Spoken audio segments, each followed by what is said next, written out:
חודש שבט הוא איזושהי נקודת הטענה נקודת הטענה בזמן, שבאמצעותה ניתן להעצים את האנרגיות שלנו, להביא אותנו לצמיחה.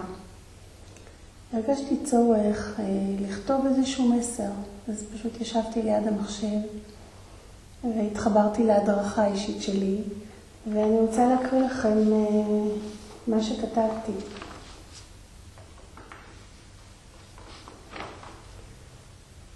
חודש שבט, חודש של צמיחה, של יכולת הגשמת הרצון, חודש של יצירת יש מאין, של בניית היכלות של אור והיכלות של שמחה, חודש של עשייה ממקום של יצירת חדש, של הגשמת מאוויים, של בחירת דרכים חדשות למימוש.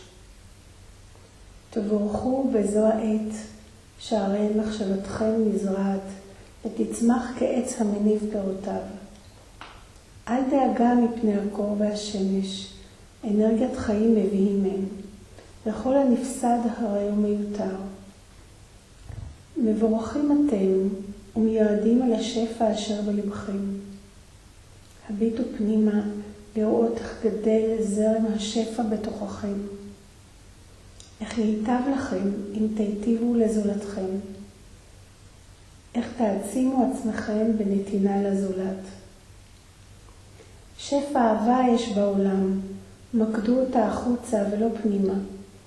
מקדו אותה כדי שתרפא את הפחד, את החולי ואת הכעס. מקדו אותה החוצה אל הזר, אל הנמהר ברגשותיו, אל החושש. שלחו אותה פנימה אל לבכם.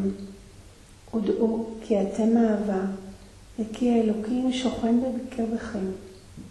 אל תחפשו בחיצוניות, אלא האור בתוככם. הכירו בכך ביתיטב דרככם.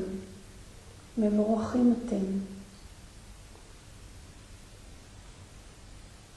תודה.